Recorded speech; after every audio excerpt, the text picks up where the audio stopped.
हम आगामी असम चुनावों के बारे में बात करने जा रहे हैं और जो व्यक्ति मुख्य रूप से इसके बारे में बात करेंगे वह हैं मनीष कुमार, जो अब लगभग 2 या 3 सप्ताह से वहां हैं, हर जगह घूम रहे हैं और नेताओं से बात कर रहे हैं। लेकिन चर्चा शुरू करने से पहले मैंने सोचा कि मुझे चुनावी दृष्टि से राज्य की पृष्ठभूमि बतानी चाहिए। पिछले 2 विधानसभा चुनावों में भाजपा और उसके सहयोगियों ने दोनों चुनाव जीते हैं। पहले इलेक्शन में पहले और दूसरे के बीच अंतर यह है कि 2016 में यूडीएफ ने अलग से चुनाव लड़ा था। 2021 में उसने कांग्रेस के साथ मिलकर चुनाव लड़ा। अब 2021 में आपको यह आश्चर्यजनक लगता है कि वोट लगभग आधे प्रतिशत के भीतर समान है, लेकिन सीटें भाजपा प्लस को 75 और 50। ऐसा इसलिए है क्योंकि भाजपा शहरी क्षेत्रों में बहुत मजबूत है और ग्रामीण क्षेत्रों में मुकाबला कांटे का है। तो ये वर्तमान स्थिति है। लोकसभा इलेक्शन भी हुए हैं, लेकिन उन चुनावों में आप जानते हैं कांग्रेस 14 सीटें लेकिन 22 उम्मीदवार। अब जब आप ऐसा कुछ करते हैं तो आप अपना वोट विभाजित कर देते हैं। जहां तक चुनावों का सवाल है, दोस्ताना मुकाबले गैर दोस्ताना हो जाते हैं। तो ये वर्तमान स्थिति है। और अब हम 2026 के चुनावों की ओर जा रहे हैं। जरा 2 या 3 नेताओं को देखिए। एक है मुख्यमंत्री श्रीमान बिस्वा, वह जालुकबाड़ी से चुनाव लड़ रहे हैं। वह इसे 4 या 5 बार जीत चुके हैं और पिछली बार उनका मार्जिन मामूली 50% से ज्यादा था। तो मुझे नहीं लगता कि उन्हें कोई ज्यादा खतरा है। फिर जोरहाट से श्रीमान गौरव गोगोई, तरुण गोगोई के बेटे, जो राज्य के मुख्यमंत्री थे, वह एक कॉन्स्टिट्यूंसी जोरहाट से चुनाव लड़ रहे हैं, जिसमें श्रीमान नाम के एक सज्जन हैं गोस्वामी, जो 3 बार से यहां से जीतते आ रहे हैं और मेजॉरिटी काफी अच्छा है, 5 से 7%। असम में 6 निर्वाचन क्षेत्र हैं जहां कांग्रेस का 20% का मेजॉरिटी है, लेकिन श्रीमान गोगोई ने इसे चुना है। सिर्फ वही जानते हैं क्यों। और अंत में श्रीमान हैं एयूडीएफ के बदरुद्दीन। उन्होंने पिछले कुछ चुनाव नहीं लड़े, लेकिन वह एक कॉन्स्टिट्यूंसी से लड़ रहे हैं जहां एयूडीएफ जीतती आ रही है। तो वह एक सुरक्षित सीट से चुनाव लड़ रहे हैं। अब बात करते हैं कि असम में क्या हो रहा है। आप हमें बताइए, आप वहां लगभग 3 हफ्तों से यात्रा कर रहे हैं। अच्छे होटलों में खाने के अलावा आपको क्या पता चला है? तो जहाँ तक मेरे ट्रैवल की बात है, तो मैंने काफ़ी ट्रैवल किया और ये मेरा वहाँ पर 5th इलेक्शन था। असेंबली इलेक्शन जो मैंने कवर किया। लोकसभा इलेक्शन में कभी असम में नहीं कवर किया हूँ, लेकिन विधानसभा के चुनाव में जो मैंने अंतर देखा, जैसा कि आपने बोला कि ये पहला चुनाव है जहाँ पे ऑपोजिशन ने एक अपना मुख्यमंत्री के लिए चेहरा दिया है। तो इस बार का जो चुनाव है वो हेमंत बिस्वा शर्मा वर्सेस गौरव गोगोई है। गौरव गोगोई आपने कहा कि जोरहाट की सीट से लड़ रहे हैं। जोरहाट की सीट, वो जोरहाट पार्लियामेंट्री सीट को भी रिप्रेजेंट करते हैं। और पहले हेमंत बिस्वा शर्मा ने कहा था कि अगर गौरव गोगोई विधानसभा का चुनाव जोरहाट से लड़ते हैं तो मैं भी वहां से लड़ूंगा। और 2024 में जब लोकसभा चुनाव हो रहा था तो हेमंत बिस्वा शर्मा ने जोरहाट की सीट को प्रेस्टीज इशू बनाया था। वहां पर उनके आधे से अधिक कैबिनेट के मंत्री जो हैं वहां पर कैंप कर रहे थे। हेमंत बिस्वा शर्मा ने कोई भी ऐसा कोना नहीं था जहां पर उन्होंने प्रचार नहीं किया हो। उसके बावजूद गौरव गोगोई जीते। और यही एक कारण है कि गौरव गोगोई को कांग्रेस पार्टी और उनके महागठबंधन ने, इस बार कांग्रेस का जो अलायंस है वो बदरुद्दीन अजमल के साथ नहीं है। पिछली बार 1% का भी मार्जिन रहा हो, लेकिन कांग्रेस पार्टी का पोस्ट इलेक्शन एनालिसिस में यह आया था कि बदरुद्दीन अजमल के साथ अलायंस के कारण जो बाकी की सीटें हैं वहां पर एक खासा हिंदू कंसोलिडेशन, यानी कि एक काउंटर पोलराइजेशन हुआ था। और ये एक बड़ा कारण है कि इस बार कांग्रेस पार्टी ने बदरुद्दीन अजमल के बार बार रिक्वेस्ट करने के बावजूद उनके साथ अलायंस नहीं किया है। और उनके 2 नए अलायंस पार्टनर हैं, राइजोर दल जो आपका अखिल गोगोई का है और एक ल्यूरिन ज्योति गोगोई का एजेपी है। गोगोई। हाँ, तो वो गोगोई, ये 3 गोगोई का जो अलायंस है इसके पीछे की भी एक कहानी है। दरअसल असम की राजनीति में हेमंत बिस्वा शर्मा के पहले जितने भी मुख्यमंत्री हुए, अधिकांश मुख्यमंत्री अपर असम से हुए। उनकी आइडेंटिटी कहा जाता था कि वो अहोम है। और इसी के लिए इस बार गौरव गोगोई ने, जो अपर असम में जो जिन दलों का खासा प्रभाव है, भले उनकी सीटें जो है पिछले बार अखिल गोगोई केवल अपनी शिवसागर की सीट जीत पाए थे, लेकिन उनका प्रभाव कई सारे विधानसभा क्षेत्रों में रहा है। क्यों ये अलायंस कांग्रेस ने क्यों किया? इसका कारण है दोराव कि 2023 में वहां पर असेंबली का कॉन्स्टिट्यूएंसीज का डीलिमिटेशन हुआ। करीब 30 से 35 सीटें थी जो मुस्लिम डोमिनेटेड सीट थी। वहां पर कोई भी मुस्लिम समुदाय का वोट जिसे भी मिलता था वो जीतता था, लेकिन उन सीटों की संख्या अब 20 से 25 रिड्यूस हो गई है। और 20 से 25 रिड्यूस हो कि 20 से 25 हो गई है? अब 20 से क्योंकि वो पहले वो 30 से 35 थी, अभी करीब 20 से 25 है। और जो शेड्यूल कास्ट की सीटें हैं वो 16 से 19 हुई और शेड्यूल ट्राइब की सीटें वो 8 से 9 हुई। वो मुझे समझ नहीं आती, क्योंकि स्केड्यूल कास्ट और स्केड्यूल ट्राइब की सीट वो तो एक दफा डिलिमिटेशन कमीशन फिक्स करता है। हर दफा फिक्स कर सकते हो? हाँ, वो आप कर सकते हैं। उसका डिलिमिटेशन हुआ था, डिलिमिटेशन 2023 में हुआ। क्यों हुआ डिलिमिटेशन? ये आप कह सकते हैं कि बीजेपी ने 2026 की तैयारी की। बीजेपी एक ऐसी पार्टी है जो चुनाव जो है वो हमेशा चुनावी मोड में रहता है, और उसने एक तरह से आप कह सकते हैं कि ये 2026 का होमवर्क किया। और कुछ तो मुस्लिम बहुल सीटें ऐसी हैं जहां जिसको एससी कम्युनिटी के लिए रिजर्व कर दिया गया, यानी कि जो भी उनका अगला विधायक होगा वो चाहे बीजेपी का हो या कांग्रेस पार्टी का हो, वो एससी कम्युनिटी से, शेड्यूल कास्ट कम्युनिटी से ही होगा। तो एक तरह से आप कह सकते हैं जो एंटी मुस्लिम प्लैंक था, जो मुसलमानों की, चूंकि पूरे देश में असम एक ऐसा प्रदेश है जहां पर मुस्लिम आबादी जो है वो 40% है, जो सब मेरे हिसाब से सर्वाधिक होगा इस देश में। सेंसस में तो नहीं है, सेंसस में तो 34% है, लेकिन लोग मानकर चलते हैं कि 40%, क्योंकि देश में 15-16 सालों से सेंसस हुआ भी नहीं है। दूसरी बात यह है, तो बीजेपी ने ये अपना होमवर्क किया इस 2026 के चुनाव के लिए, क्योंकि उनको मालूम था कि अगर नया अलायंस होता है तो इस बार आप देखेंगे, इस बार के चुनावों की खास बात क्या है कि अगर चुनाव प्रचार के दौरान गए तो सबको ये लग रहा था कि बीजेपी एक बार फिर सत्ता में वापस आएगी, लेकिन बीजेपी की सीटें बढ़ेगी, कांग्रेस पार्टी की भी सीटें बढ़ेंगी। लेकिन जो इनके दो अलायंस पार्टनर हैं, एक तो असम गण परिषद एजीपी, जो जिसके कंधे पर एक जमाने में बीजेपी ने असम की राजनीति में प्रवेश किया था, और दूसरा जो बदरुद्दीन अजमल हैं, जिनकी 15-16 सीटें पिछली बार आई थी, इस बार वो सिंगल डिजिट में रिड्यूस होके रह जाएंगे, क्योंकि आपको मालूम है कि लोकसभा का चुनाव भी वो हार गए थे। तो इस बार जो अलायंस पार्टनर है, लेकिन जो बोडोलैंड है, जो सबसे बड़ी बात यह है कि बोडोलैंड में जो बोडो पीपल्स फ्रंट था, बीपीएफ, जो हगरामा मोहिलारी थे, जिनको खत्म करने के लिए हेमंत बिस्वा शर्मा ने एक तरह से प्रण लिया था और उन्होंने उनके जो राइवल थे उनके साथ अलायंस किया था।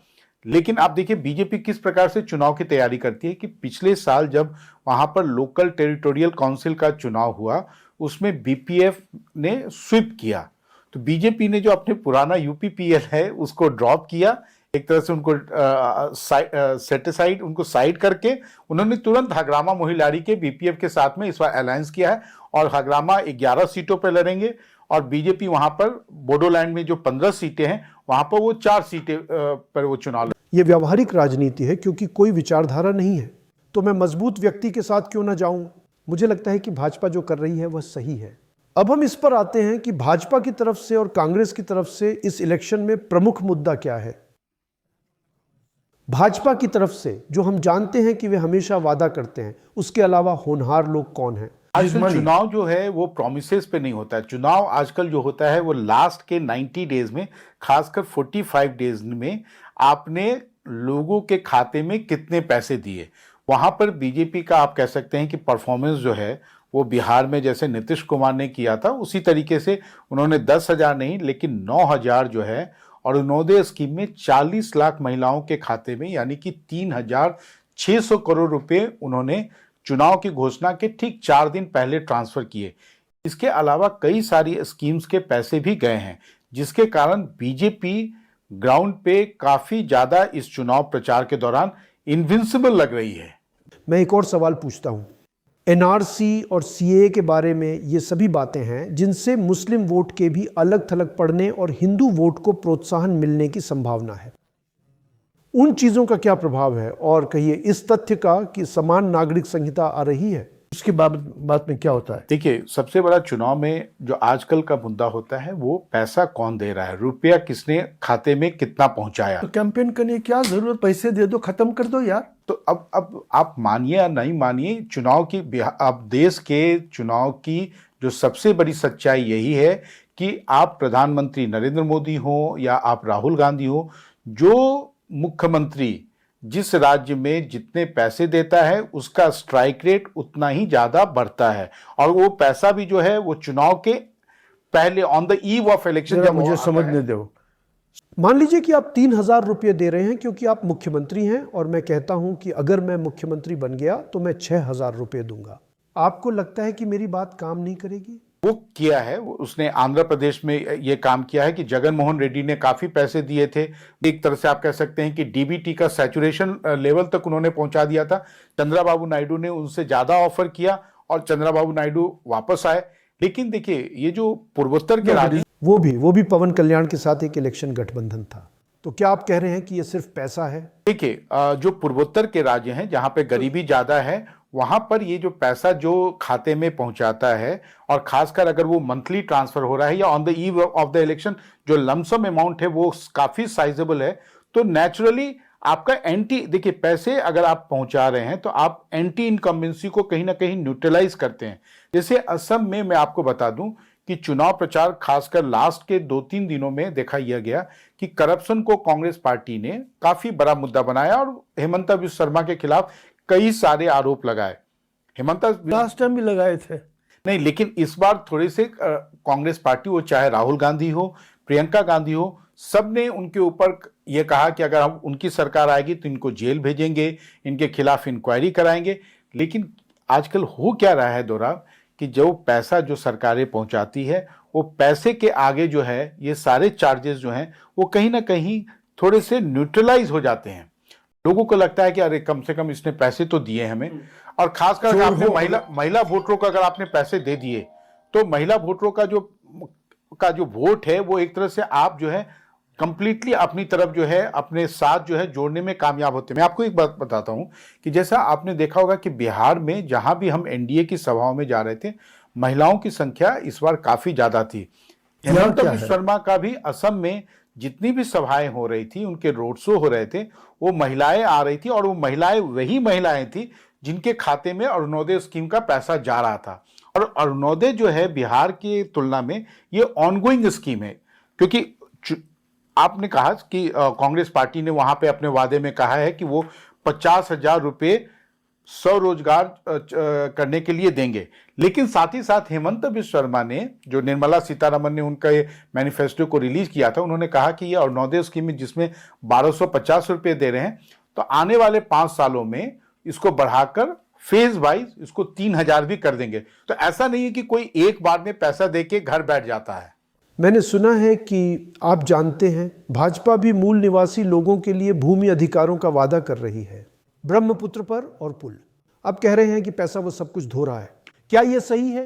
नहीं, देखिए, वो सारे जो बड़े बड़े ब्रिजेस बनते हैं वो लोगों को ये लगता है। देखिए, जैसे मैं असम में जब ट्रैवल कर रहा था तो जो हार्डकोर बीजेपी वोटर है वो भी एक चीज मान रही थी कि भ्रष्टाचार, जो मुख्यमंत्री पे भ्रष्टाचार के आरोप लग रहे हैं, उसमें कहीं ना कहीं कोई सच्चाई है। लेकिन साथ ही साथ वो आपको वो ये भी दिखा रहे थे कि देखिए यहाँ पर कितने गुवाहाटी शहर में फ्लाईओवर्स बने हैं, कितने अच्छे 4 लेन की सड़कें बनी हैं। तो जो ये जो सड़कें बनती हैं, फ्लाईओवर्स बनता है, तो वो कहीं ना कहीं चीफ मिनिस्टर के खिलाफ जो करप्शन के आरोप हैं उसको भी न्यूट्रलाइज करता है, और कहीं लोगों में वो करप्शन उतना बड़ा मुद्दा अब नहीं बन के उभरता है। तो जाहिर है विकास हो रहा है, भ्रष्टाचार हो रहा है, तो लोग कह रहे हैं कि भ्रष्टाचार को भूल जाओ, विकास के बारे में सोचो और उस पैसे के बारे में सोचो जो हमारे पास आ रहा है और वही वोट पैदा कर रहा है। देखिए दोराब, ये तो आप जानते हैं, मैं बार बार कहता हूं कि आजकल का जो वोटर है उसका सीधा सा एक ही सिद्धांत है कि तुम मुझे नोट दो, मैं तुमको वोट दूंगा। वो अब नेताओं के साथ ट्रांजैक्शनल रिलेशन रखता है। और ये भी एक सच्चाई है कि प्रधानमंत्री नरेंद्र मोदी हो, हेमंता बिस्वा शर्मा हो, अमित शाह हो, ये लोग ब्रिलियंट इलेक्शन स्ट्रैटेजिस्ट हैं। लेकिन इनकी भी मजबूरी यह है कि जहां भी ये मजबूत हैं या जहां इनके संगठन है, वहां भी इनको अपने वोटर को एक साथ रखने के लिए, खासकर चुनाव जीतने के लिए, इनको भी 1000 करोड़ में जो है पैसे देने पड़ते हैं, तभी इनके चुनाव में जीत सुनिश्चित होती है। आप जानते हैं, आपने अपने पॉडकास्ट में 2 या 3 दिलचस्प लड़ाइयों के बारे में बात की है। एक गुवाहाटी में। हमें इस लड़ाई के बारे में बताइए जहां ये युवा महिला कुछ करने की कोशिश कर रही है। गुवाहाटी में देखिए 2-3 बड़ी इंटरेस्टिंग लड़ाई है। बताइए। जैसे गुवाहाटी शहर में कुनिका चौधरी एजेपी, नई एजेपी, एजेपी, हाँ, तो उनके कैंडिडेट हैं, तो उनको टिकट दिया है। उनके सामने एक बीजेपी से विजय गुप्ता हैं, जो कि थोड़े ये उनका बिहारी मूल के हैं, लेकिन बीजेपी में काफी सालों से, कई दशकों से वो काम कर रहे हैं। एजेपी की कैंडिडेट का कहना था कि जो बीजेपी के कैंडिडेट हैं वो बाहरी हैं। वो बीजेपी जो है वो असम के लोगों को टिकट ना देकर उन्होंने बाहरी मूल के लोगों को टिकट दिया है। तो ये एक लड़ाई थी। कुछ सीटों पर गुवाहाटी शहर में ही जो है, कुछ सीटों पर जो बीजेपी के रिबेल हैं वो भी खड़ा है। जो चुनाव कितने रेबल हैं? काफी। बीजेपी के करीब 10 के आसपास पूरे असम में 126 सीटों पर है, लेकिन हमने देखा कि बीजेपी की तरफ से उनको बैठाने की बहुत ज्यादा कोशिश नहीं की गई। उन्होंने उन्हें एक टिकट देने की कोशिश नहीं की। बीजेपी जब भी चुनाव लड़ती है दोराब, तो उसकी कोशिश होती है कि कोई भी उसका अगर वोट काट रहा हो तो उसको तुरंत उनको मनाने की कोशिश करते हैं। लेकिन शायद लगता है कि असम में उन्होंने ऐसी कोशिश नहीं की, क्योंकि उनको जो फीडबैक है कि उन सीटों पर उनकी जीत आसानी से हो जाएगी। तो बागियों से कोई फर्क नहीं पड़ेगा, क्या आप यही कहें? ये बीजेपी का अपना हिसाब है। क्या कांग्रेस में भी बागी हैं? कांग्रेस के भी कुछ रिबेल्स हैं, लेकिन कांग्रेस का जो इस बार कांग्रेस के लिए जो सबसे बड़ी राहत की बात यह है कि मुस्लिम समुदाय का जो वोट है उनकी तरफ अभी हमने देखा प्रचार के दौरान कंसोलिडेट होता दिख रहा है। और अपर असम में भी जो उन्होंने अलायंस किया है 2 छोटे छोटे दलों से, उसका उनको लाभ मिल रहा है। लेकिन चूंकि महिलाओं के खाते में पैसा गया है, अगर महिलाओं का वोट एक तरफा होता है, हालांकि कांग्रेस पार्टी ने भी वादे किए हैं कि 50 लाख रुपए देंगे, 50,000 रुपए देंगे, उसमें कोई महिलाओं के साथ डिस्क्रिमिनेशन नहीं किया जाएगा, किसी भी एज ग्रुप, किसी भी कास्ट और कम्युनिटी की महिलाओं को वो ये पैसे देंगे 50,000 रुपये, एक बार का पेमेंट होगा। लेकिन जैसा कि मैंने कहा कि जब आपके खाते में पैसा आ रहा हो तो निश्चित रूप से उस पैसे देने वाले की तरफ आपका झुकाव ज्यादा होता है। और हाथ में जो नकदी है वही मायने रखती है। या आप जानते हैं कि इसमें जल्द ही जिस तरह से केरल में चल रहा है वे करने जा रहे हैं। अगर आप पेंशन भोगी हैं तो पुरुषों और महिलाओं दोनों को यह मिलता है। तो जल्द ही ये महिलाएं हैं, जल्द ही ये पुरुष और महिलाएं हो जाएगा। तो उम्मीद है कि आप और मैं कुछ पैसे पाने के योग्य हो जाएंगे। ये कांग्रेस पार्टी ने भी असम में वादा किया है कि वो 1250 रुपए जो अरुणोदय स्कीम में मिल रहा है वो सीनियर सिटीजन को हर महीने पेंशन देंगे, भले ही पुरुष हो या महिला। तो ये भी एक बड़ी बात है। लेकिन जो वोटर है, वोटर का जो फ्रैगमेंटेशन है, असम में जो प्रचार में हमने देखा कि बीजेपी का प्रचार कहीं ना कहीं ज्यादा आक्रामक था।